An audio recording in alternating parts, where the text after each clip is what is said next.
کہنے لگی حاجی صاحب میرا اگلے سال بھی خیال رکھنا. تو میں نے کہا اماں جی آپ کا اگلے سال تک مانگنے کا ہی پروگرام ہے, آپ رب کریم سے دعا کریں وہ اگلے سال آپ کو دینے کی توفیق عطا فرمائے. وہ بڑا ہی کریم ہے, وہ کہتا ہے وَيَرْزُقْهُ مِنْ حَيْثُ لَا يَحْتَسِبُ, میں تجھے وہاں سے دوں گا تو نے کبھی سوچا بھی نہیں ہوگا, سوچا بھی نہیں ہوگا. تھوڑی مہربانی فرمائے. عزت نفس حسن ہے زندگی کا, یہ وقار ہے. ملت کے جوانوں جینا سیکھو, میدان میں رہنا سیکھو, اپنے جو اللہ نے دیا اس پر راضی رہنا سیکھو, اپنے فقر کو چھپانا سیکھو. آپ یقین کریں بدنامی ہو گئی ملک کی کہ پاکستانی قوم کے لیڈر بھی مانگتے ہیں. پاکستانی قوم کے لیڈر بھی. ایک شہر ہے برطانیہ کا, میں اس میں موجود تھا, تو تقریر اختتام کو ہوئی تو ایک سنگی اٹھ کے میرے کان میں کہنے لگے کہ آپ نے اپنے مدرسے کے لیے اعلان نہیں کرنا, آپ کا مدرسہ ہے اور ہم نے کئی دفعہ سنا ہے کہ وہاں ضروریات ہیں تو اعلان نہیں کرنا. تو میں نے کہا آپ کا کیا خیال ہے کہ یہاں جو لوگ بھی آتے ہیں وہ پیسے لینے ہی آتے ہیں؟ اگر مدرسہ ہے تو پاکستان میں الحمدللہ ہزاروں مدرسے ہیں, حکومتیں کبھی مدرسوں پہ توجہ نہیں کرتی, لیکن مدرسے ہر سال عالم بھی پیدا کرتے ہیں, حافظ بھی پیدا کرتے ہیں, وہ نظام چل رہا ہے. یہ برطانیہ والے یورپ کے جتنے پاکستانی گئے ہوئے ہیں, آپ کا کیا خیال ہے کہ جو آیا لینے ہی آیا ہے؟ اس غلط فہمی سے آپ نکلیں, یہ اللہ کا نظام ہے. ہم سے پہلے بھی مدرسے چل رہے تھے, ہمارے مرنے کے بعد بھی چلیں گے. یہ کوئی محتاجی ہے کسی انسان کی؟ یہ تو رب کریم کا دین ہے, اور رب جب کام لینے پہ آتا ہے تو ابابیلوں سے بھی لے لیا کرتا ہے. کسی آدمی نے اپنے سر پہ آسمان نہیں اٹھایا ہوا. ان بحثوں سے نکل آئے. یہ جو آپ کہتے ہیں نا جی سارے لے کے چلتے ہیں, سارے ایسے کرتے ہیں, تو یہ غلط بات ہے. آپ نے دیکھا کس کو ہے؟ 4-5 مولوی جو پیسے لے کے آتے ہیں, 5-7 نعت خواں. میں آپ کو درجنوں شیخ الحدیث بتاتا ہوں, درجنوں, بیسیوں, سینکڑوں, انہوں نے ساری زندگی مسند پہ بیٹھ کے حدیث پاک پڑھائی ہے, پر بندوں سے لے کے نہیں کھایا, محمد عربی کی نوکری کر کے وقت گزارا. میں آپ کو سینکڑوں لوگ بتا سکتا ہوں. آپ چند ایک لوگوں کی بات کر کے سب کو اس پر معمول نہیں کر سکتے. خودداری, عزت نفس, وقار, یہ حسن ہے. حاتم تائی کہتے ہیں بابا مجھے کہنے لگا کہ بیٹا مجھے نا چسکا لگ گیا ہاتھوں کی کمائی کا, تو مفت کے دسترخوان پہ نا مجھے مزہ نہیں. آپ کو پتا ہے نا دسترخوان مفت کا ہو تو جتنی روٹی بندہ 8 دن میں نہیں کھا سکتا اتنی پلیٹ میں ڈال لیتا ہے, کیونکہ مفت کی ہے نا. اور گھر میں تو پورا سالن لیتا ہے نا انسان. رزق کی بے برکتی, بے حرمتی بھی نہیں ہوتی. حاتم تائی کہتے ہیں کہ مجھے بابے کی بات بڑی اچھی لگی, تو میں واپس جانے لگا. بابا جی نے مجھے آواز دی, کہنے لگے بیٹے دعوت پہ جا رہے ہو, تم بھی حاتم تائی کے گھر جا رہے ہو؟ میں نے کہا ہاں. تو کہتے ہیں 5 سکے نکالے اس نے جیب سے. کہنے لگا حاتم تائی کو تو ضرورت نہیں, تو وہاں جو لانگری لنگر پکا رہا ہو نا اسے دے دینا, بڑے بڑے اچھے لوگوں نے روٹی کھانی ہے, چلو میرا بھی حصہ پڑ جائے گا. تو حاتم تائی کہتے ہیں میں چھلانگ لگا کے نیچے اترا, چہرے سے نقاب اتارا. میں نے کہا بابا میں تو امیر ہو کے سخی ہوں, تیرے قربان جاؤں, تو تو غریب ہو کے بڑا سخی ہے. تو غریبی میں سخاوت کرتا ہے, غریبی میں سخاوت کرتا ہے. کیا کہا تھا اقبال نے اپنے بیٹے کو؟ علامہ اقبال کے بیٹے جاوید نے خط لکھا, اقبال لندن میں تھے, کہا ابا جی پیسوں کی ضرورت پڑ گئی ہے, قرضہ لے لوں, قرضہ لے لوں. ہمارے بچے کہتے ہیں 15 لاکھ روپے ابا جی لگا کے دیں گے تو دکان شروع کرنی ہے. میں کہتا ہوں ایک پیشہ برا ہے, وہ ہے ہاتھ پھیلانا. تو سویرے ریڑھی لگا, کنوں بیچا کر, رزق حلال کما, دیکھ رب تجھے کتنا سکون عطا فرماتا ہے, کتنا سکون عطا فرماتا ہے, کتنا سکون دیتا ہے. تھوڑے دن پہلے ایک سنگی مجھے ملے, کہنے لگے جی میں نے الیکشن پہ نا اپنے MNA کو ووٹ بھی ڈلوائے اور میں نے اس کے سٹیکر بھی جیبوں سے بنوائے, اب وہ میری بات ہی نہیں سنتا. تو میں نے کہا آپ نے کس لیے اس کو اس کے ساتھ سپورٹ کیا تھا, غریبوں کی مدد کے لیے یا آپ کی بات سنتا؟ وہ چپ کر گیا. تو میں نے کہا اس کا مطلب ہے صرف اوپر ہی کام خراب نہیں, نیچے تک ہمارا معیار بگڑ گیا ہے. نیچے تک ہر آدمی کہتا ہے کہ چونکہ میں نے حصہ ڈالا تھا, میں نے بھی دفتر کھولا تھا, اب آپ ایسے کریں جیسے تیسے بھی ہے, میری جائز ناجائز بھی مانے.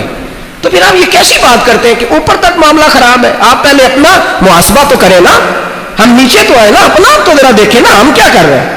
بھائی یہ جو معیار ہے نا کہ ادھارے پکڑ کے اور کسی سے لے کے گزارا کرنا اور کوشش کرنا آج کسی کے کرائے پہ سفر ہو جائے, اپنی گاڑی کھڑی رہے کسی کی گاڑی پہ سفر ہو جائے, آج روٹی نہ پکانی پڑے کسی کے ہاں سفر ہو جائے, تو یہ تو بڑے کمزور لوگ ہوتے ہیں جو یہ کام کرتے ہیں, تو چھوٹے لوگ ہوتے ہیں. اقبال کے بیٹے نے خط لکھا, نوجوان خاص توجہ کریں, اگر ہو سکے تو یہ اشعار اقبال کے یاد کر لیں. بالکل اسکول کالج کے اسٹوڈنٹ ضرور توجہ دے. کہا ابا جی کسی سے قرضہ لے لوں, اب یہ بھی دیکھیں کہ اقبال لندن میں تھے تو اتنے پیسے نہیں تھے کہ بیٹے کی فیس بھی ادا کر سکیں, وہاں رہ کے.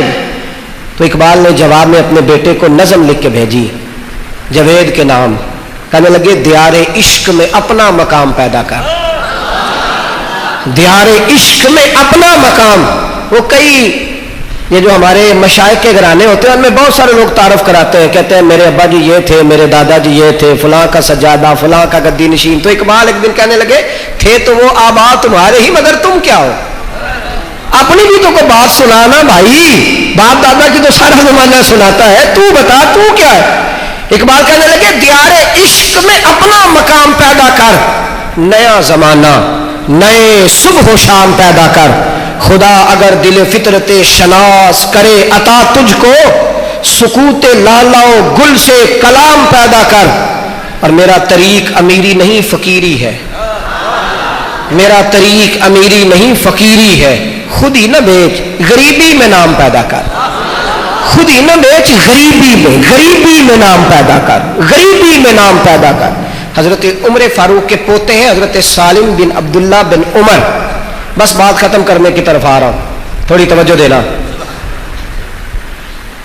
میں اپنی اصلاح کے لیے بات کرتا ہوں, اچھے لوگوں کی بات نہیں کرتا. حضرت جنید بغدادی سے کسی نے کہا تھا آپ تقریریں بڑی کرتے ہیں, تو آپ فرمانے لگے الحمدللہ جب بھی کرتا ہوں اپنے نفس کو مخاطب کرتا ہوں. اور کئی دفعہ میں نے اپنے دل سے پوچھا ہے, وہی تقریر کرتا ہوں جس کی میں ضرورت محسوس کرتا ہوں, وہی کرتا ہوں. بھائی میں نے دیکھا ہے کہ مدینہ شریف میں بھی چلے جائیں نا, مدینے اور مکے میں بھی, تو مشائخ کا وہاں بھی خرچہ کوئی نہیں ہوتا, لیڈروں کا وہاں خرچہ کوئی نہیں ہوتا, سیاستدانوں کا وہاں بھی خرچہ کوئی نہیں ہوتا. میرے ایک پیر بھائی ہیں, وہ بڑی دور رہتے ہیں, بڑی دور جیزان میں. تو میں حاضری حرمین کے لیے گیا تو ٹیلی فون پہ رونے لگ گئے, کہنے لگے حضرت صاحب بڑی مجبوری ہے, ورنہ میں ضرور آتا, کوئی خدمت بھی کرتا, آ نہیں سکتا. وہ خیال تھا پیر صاحب ناراض نہ ہو جائے. تو میں نے اسے کہا یار اگر تو مالدار ہوتا تو پاکستان میں رہتا, تو مجبور تھا تو یہاں آیا ہے نا. یہ ہمارا کیا فلسفہ ہے کہ وہ لوگ بیچارے وہاں مجبور ہوتے ہیں, اور ہمارا یہ رویہ ہوتا ہے کہ ہم پہنچے تو فٹافٹ آئے. اور فخر سے لوگ بتاتے ہیں کہ 18 دن رہا ہوں, ایک دن بھی روٹی اپنی جیب سے نہیں کھائی. میں نے کہا خدا کے بندے, یہاں تو کہتا تھا میں نبی پاک کا مہمان ہوں, اور وہاں تو کس چکر میں پڑ گیا. تھوڑا خیال کریں, سوچیں. وہاں جا کے بھی ہم ادھر ہی توجہ رکھیں گے, کوئی آ جائے 4 بوتلیں لے کے شربت کی, نکلے اس چکر سے باہر. مطلب ہر طرف توجہ. اللہ نے جو جیب عطا فرمائی ہے وہ کس لیے ہے, کس لیے اللہ نے دی. حضرت سالم بن عبداللہ بن عمر, امام ابو نعیم نے لکھا ہے اس کو. حضرت سالم بن عبداللہ طواف کعبہ کر رہے تھے تو مکے کا گورنر آ گیا. آپ نے 8واں استلام کیا, نفلی طواف تھا, 2 نفل پڑھے, اور بالکل بیت اللہ شریف کے سامنے ملتزم کے قریب آ کے دعا کرنے لگے. وہ آ کے پیچھے کھڑا ہوا تو کہنے لگا حضور میں مکے کا امیر ہوں, کوئی حکم ہو تو بتائیے گا. حضرت سالم بن عبداللہ کے چہرے پہ غصہ, جلال. فرمانے لگے تجھے کس نے مکے کا گورنر بنا دیا, تو بڑا بیوقوف آدمی ہے. وہ کہتے ہیں پہلی دفعہ کسی درویش سے پالا پڑا تھا, مجھے بھی پیروں تک پسینہ آ گیا. لگے تو بیوقوف ہے. کہا حضور میں نے تو کہا کہ حکم ہو تو بتائیے گا. فرمانے لگے اللہ کے گھر میں آ کے, بیت اللہ کے سامنے کھڑے ہو کے, یہاں بھی میں سیٹھوں اور دنیا داروں سے مانگوں گا. پتہ فتویٰ کیا ہے علماء کا کہ مسجد میں کوئی خیرات مانگنے آئے تو دینی نہیں. کیوں؟ بلکہ اعلیٰ حضرت نے کہا مسجد میں 1 روپیہ دو تو باہر نکل کے بطور کفارے کے 70 روپے دو. کیوں؟ اس لیے کہ تو اللہ کے گھر میں بھی آ کے بندوں سے مانگتا ہے, اللہ کے گھر میں آ کے بھی بندوں سے مانگتا ہے. حضرت سالم بن عبداللہ فرمانے لگے تو بڑا بیوقوف ہے, کس نے تجھے گورنر بنایا؟ کہتا مجھے پسینہ آ گیا. کہنے لگے بیت اللہ کے سامنے کھڑے ہو کے دنیا داروں سے مانگوں گا. کہتے میں پریشان ہو کے باہر نکلا.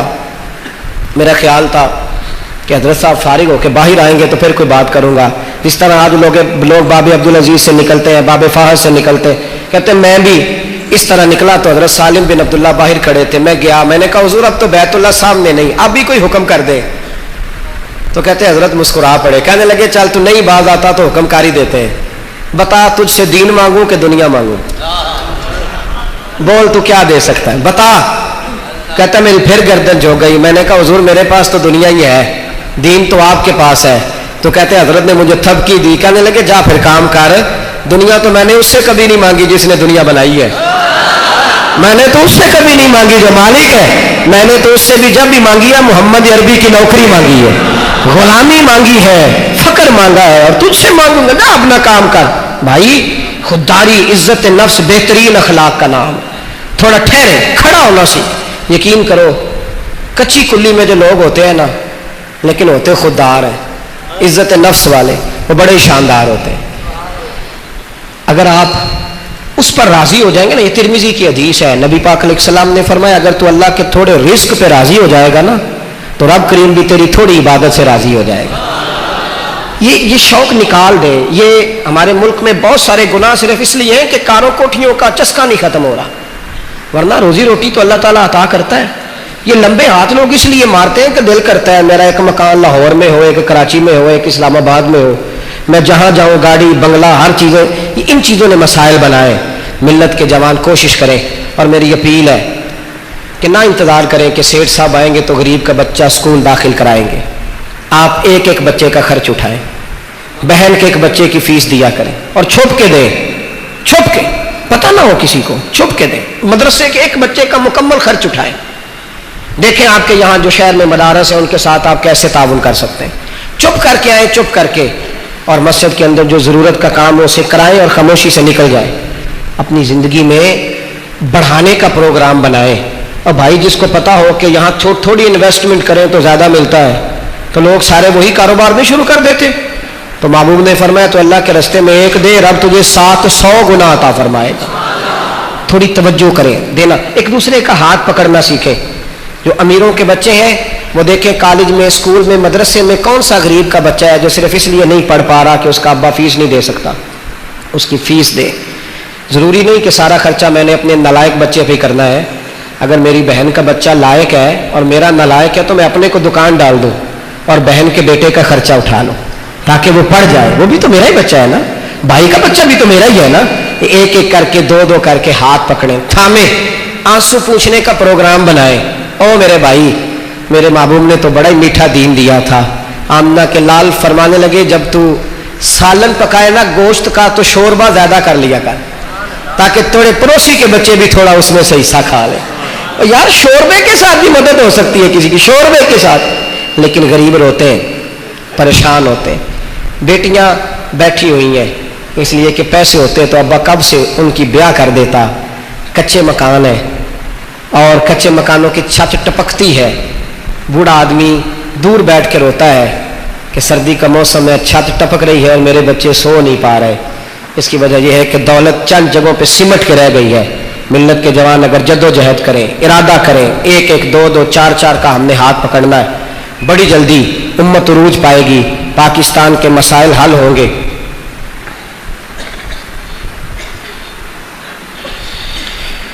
بہت جلدی ہم محسوس کریں گے کہ انقلاب آ جائے گا, بہتری آ جائے گی, آسانی ہو جائے گی. اللہ کریم ہمیں سمجھنے کی توفیق عطا فرمائے. ایک سوال پوچھا ہے کسی نے کہ یہ ٹیلی ویژن پہ بیعت ہو جاتی ہے, کپڑا پکڑ کے بیعت ہو جاتی ہے, بیعت ہو جاتی ہے. بیعت تو آپ ملے بھی نہ پھر بھی ہو جاتی ہے. حضرت ویس کرنے کی حضور سے ملاقات ہوئی, پھر بیعت ہوئی کہ نہ ہوئی. یہ نا کئی دفعہ لوگ بلا وجہ مسئلہ کھڑا کر دیتے ہیں, ایسا کچھ بھی نہیں ہے. بیعت ہو جاتی ہے. ایک بیعت اویسیہ ہے اس میں پیر مرید کی ملاقات ہی نہیں ہوتی اور وہ بھی بیعت ہو جاتی. آپ بیعت ہونے کا پروگرام تو بنائیں. ہم تو خود اب سارے پیر بن گئے. جس کے پاس 4 پیسے ہیں یا BA پاس ہے وہ خود بہت بڑا پیر ہے. وہ تو کسی کا مرید ہونا پسند ہی نہیں کرتا. مرید نہ بنے, غلام بنے. کسی اللہ والے کی غلامی کریں. جب بندہ غلامی کرتا ہے نا پھر اللہ اسے شان عطا فرماتا ہے. ہم تو پیروں کو مشورے دیتے ہیں. اب تو جب سے دولت زیادہ آئی ہے لوگوں کے پاس, تب تو شام کو لوگ کہتے ہیں 4 پیروں سے زیادہ تو میں آپ سے آنا ہوں. اس لیے یہ جو سوال آپ نے پوچھا اس کا میں نے بڑا مختصر جواب دیا ہے. بہت سارے دلائل ہیں اس پر کہ بیعت ہو جاتی ہے. خط پہ بھی بیعت ہوتی ہے, مجمع عام میں بھی بیعت ہوتی ہے. کوئی لفظ ادا کریں گے اور مرید کو بولیں گے تو تب بھی بیعت ہو جاتی ہے. ہاں, ہاتھ میں ہاتھ پکڑنا یہ ادائیگی, یہ سنت ہے. اس کا موقع مل جائے تو بہت اچھا ہے, ورنہ بیعت بہرحال ہو جاتی ہے. مسئلے کی سمجھ آ گئے گی. میرا خیال ہے آپ کی محفل جاری رہے گی, ابھی پروگرام جاری ہے نا جی. محفلیں ہیں سرکار کے نام کی. میرے سے پہلے بھی بڑی دنیا یہاں تقریر کرنے شہر میں آئی اور بعد میں بھی لوگ آئیں گے. کوشش کیا کریں کہ ہم نظریات کے قائل ہوں. الحمدللہ چونکہ سرکار کی محفل ہے تو یہ جاری رہے گی. مجھے آگے وہاں پہنچنا ہے, کیا ہے یہ سر جی, رحیم یار خاں میں مجھے ابھی بیان کرنا ہے جا کر کے. تو اس لیے میں اجازت لوں گا. اللہ تعالیٰ آپ کو سلامت با کرامت رکھے, ہمیشہ مدحت خیر الانام میں گزرے. دعا ہے یہ عمر درود و سلام میں گزرے. السلام علیکم.